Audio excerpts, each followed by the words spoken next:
undang untuk karyawan.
Oke, kita akan coba. Nah, jadi belajar tentang materi nutrisi TCM itu prinsip dasarnya tetap keilmuan TCM. Basisnya adalah TCM. Sudah bukan rahasia lagi kalau kita berbicara tentang TCM, kita akan harus belajar tentang yin dan yang. Yin dan yang, kemudian apa itu yin dan yang? Nah, itu sudah dijelaskan. Kita coba baca ya.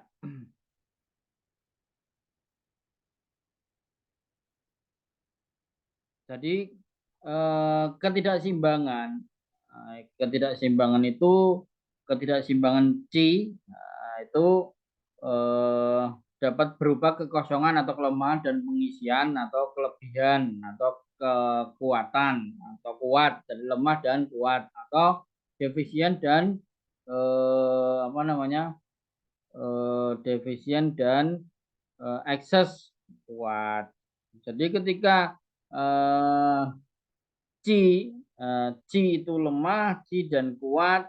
Jadi Qi itu ada seperti suatu keseimbangan yin dan yang sama ya semuanya, entah Qi, entah darah nanti. Nah, itu kalau tidak seimbang, lemah, sakit, punya keluhan, berkelebihan juga akan memiliki memiliki keluhan. Nah, ini prinsip PTCM itu adalah 4 interaksi dasar yin dan yang. Yin dan yang itu berlawanan, yin dan yang itu dapat dibagi tapi tidak dapat dipisahkan. Jadi suatu kesatuan yang utuh.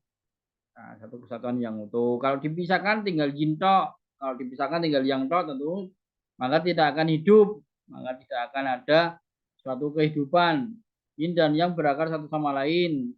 Yin dan yang saling mengimbangi, saling mengisi, saling mengubah satu sama lain, saling menguatkan, saling mengurangi, harusnya seperti itu ketika menjadi seimbang. Nah, setelah yin dan yang ada 5 unsur. Ya. Jadi 5 unsur ini adalah unsur alam, yaitu tanah, logam, air, kayu, dan api. Nah, karena kita sebagai manusia, manusia itu adalah miniatur dari alam itu sendiri, ya kan? Nah, berarti apa? Berarti ternyata di dalam tubuh manusia yang memiliki organ-organ itu ternyata sama dengan unsur-unsur yang ada di alam. Satu contoh adalah unsur tanah itu sifatnya ada pada organ limpa. Nah, kemudian unsur logam itu ada pada logam paru.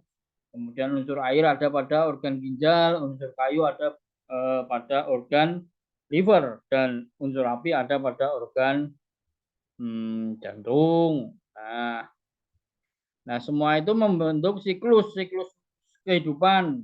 Jadi kayu menghasilkan api, api melahirkan tanah, tanah menghasilkan logam, logam menghasilkan air, air menghasilkan kayu. Nah, seperti itu terus berputar silih berganti. Nah, kemudian ada yang siklus menahan. Menahan itu mengontrol, mengontrol ya. Satu contoh kayu apa namanya? Kayu mengontrol tanah, tanah mengontrol air, air mengontrol api mengontrol logam, logam mengontrol kayu. Nah, itu menahan, itu mengontrol. Nah, yang ketiga adalah siklus pemberontakan, menghina. Menghina berbalik berarti yang harusnya menahan itu karena posisinya kuat yang ditahan. Satu contoh ini yang hijau ya, kayu ya.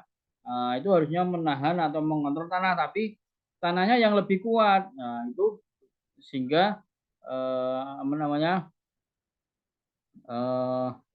Mohon maaf salah, kayu mengontrol logam. Nah, harusnya seperti itu. Akan tetapi karena logamnya terlalu kuat sehingga logam itu menghina kayu, sehingga logam itu memberontak kepada unsur kayu atau menghina kepada kayu. Nah, seperti itu prinsip-prinsip dasar daripada TCM.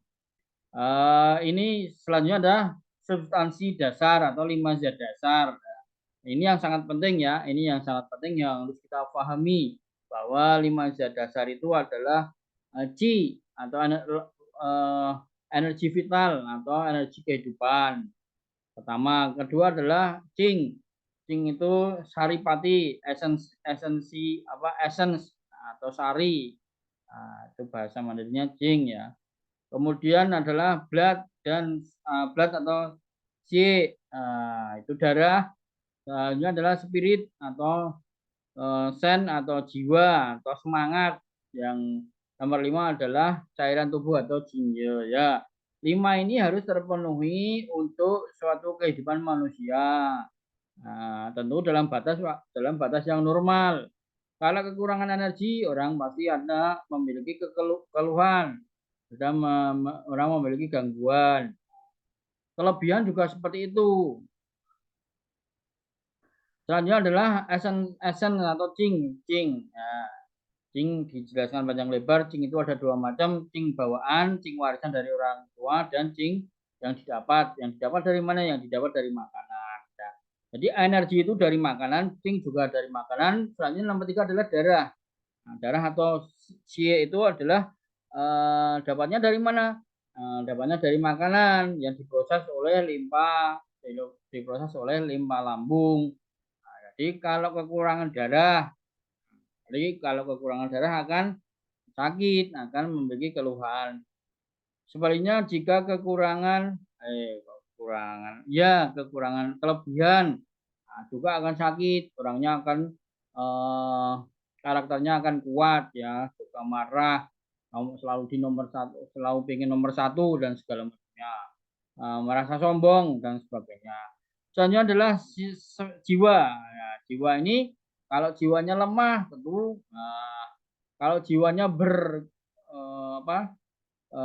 berkobar-kobar, bersemangat, kuat, ya itu juga nanti juga tidak bagus ya, gua kurang bagus, nanti orang itu akan cenderung menghina, orang akan cenderung sombong, orang akan cenderung dolim, menyiksa, berbuat tidak adil, gitu.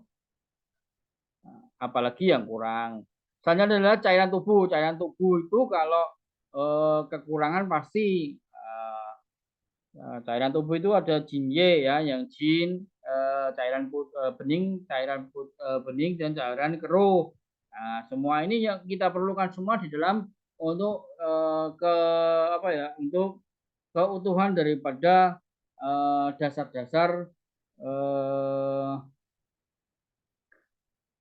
dasar-dasar yang dibutuhkan tubuh yang sehat. Nah, tentu seperti itu. Nah, kelima-limanya ini didapat dari mana? Sumbernya dari mana? Dari makanan. Ya. Jadi kalau makanannya salah, semuanya ini juga bisa berantakan. Oleh karena itu, diet Cina itu mengajari, membiasakan, membudayakan makan yang sehat, makan yang benar. Bagaimana makan yang benar itu? Bagaimana makan yang sehat? Apakah sehari sekali? Apakah tanpa nasi? Apakah menjadi vegan? Tidak makan daging dan segala macamnya? Apakah seperti itu? Ya, tentu tidak begitu. Nah, jadi itu dijelaskan detail di dalam eh, apa namanya? Di dalam materi nutrisi SM kali ini. Jadi makanan itu di dalam materi klasifikasi makanan, ya makanan itu ada sifat termalnya, ada rasanya, ada unsurnya, ada gerakan energi makanannya. Nah, itu semua yang akan apa namanya eh, mempengaruhi kita memutuskan makan yang ini boleh atau tidak, disarankan atau tidak, harus dihindari atau tidak, seperti itu. Ya, suatu contoh adalah sifat termal. Sifat termal ini eh, berisi tentang energi suhu daripada makanan yang ada. Nah, itu ada yang bersifat netral, ada yang bersifat sejuk, ada yang bersifat dingin, kemudian sebaliknya ada yang bersifat hangat, ada yang bersifat panas. Nah, suatu contoh umpama misalkan yang panas itu apa? Daging kambing. Nah, jadi kalau makan daging kambing terus itu ya tidak benar. Ya arahnya nanti akan sakit, memiliki keluhan, entah kolesterol, entah apa, seperti itu. Karena sifatnya panas.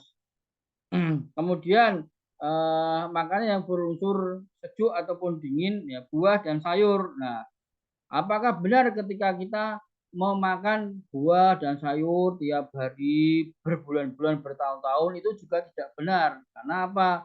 Akan membuat suhu tubuh kita khususnya CO tengah, pembakar tengah menjadi dingin dan membuat kekurangan energi, membuat kehabisan energi, membuat kelemahan energi. Nah, orang akan menjadi mudah sakit, terserang patogen, orang akan mudah sakit, tidak memiliki kekebalan tubuh atau jangci atau Wei-nya tidak kuat. Nah, seperti itu, dasarnya seperti itu saja.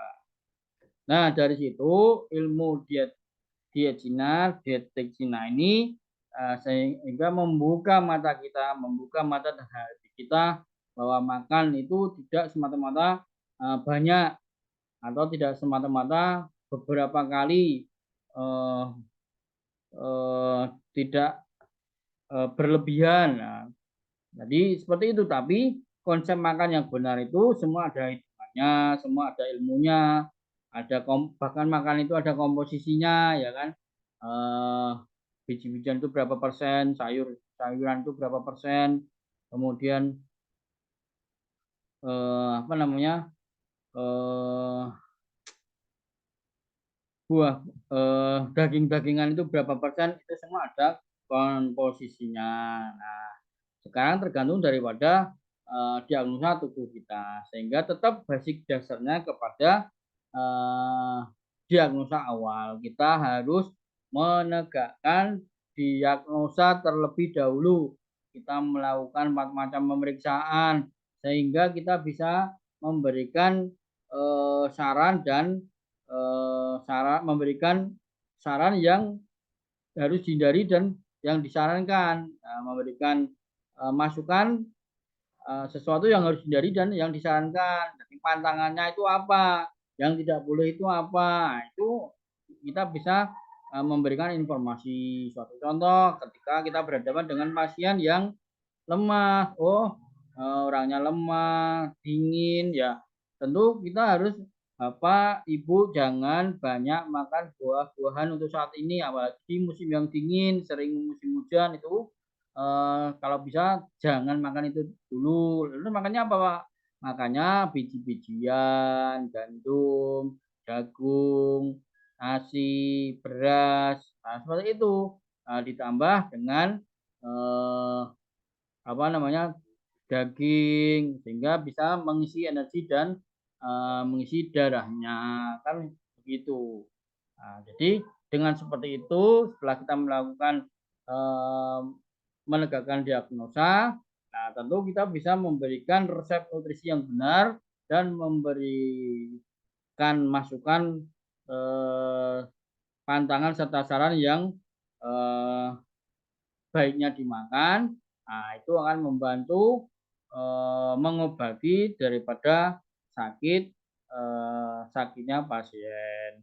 Jadi tanpa minum obat, entah itu obat medis ataupun obat herbal, nah, kita melakukan diet diet yang benar saja itu akan memberikan dampak prognosa yang bagus, yang baik kepada seseorang, sehingga berangsur-angsur sakitnya itu bisa sembuh, sehingga berangsur-angsur badannya menjadi berisi, tenaganya sehat, yang tadinya tidak kuat berjalan eh, lama, tidak kuat berjalan jauh, sekarang sudah lebih jauh beberapa kali lipat dan bisa sampai setengah jam, 1 jam berjalan kaki. Kira-kira penjelasannya sedikit eh, apa yang bisa saya sampaikan, karena ini pertemuan Zoom pertama tidak ada yang masuk ya. Oke, tidak apa-apa, dan saya pun juga sedang mempelajari bagaimana menggunakan ini, menggunakan Zoom ini. Eh, menggunakan Zoom ini.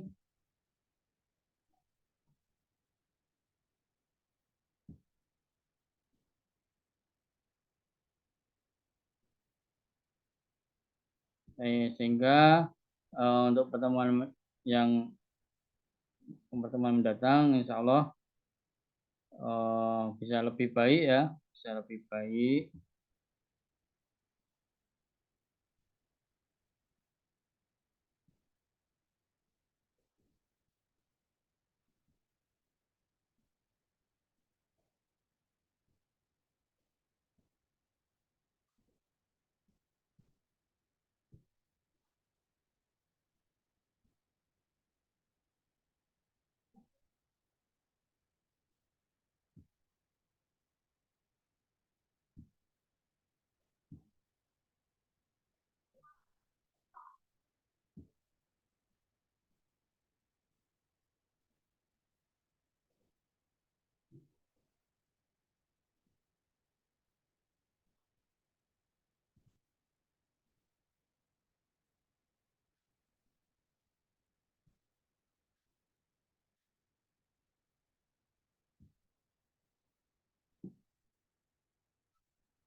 Baik, sedikit penjelasan yang bisa saya sampaikan. Semoga ada manfaat dan barokah kepada yang menonton.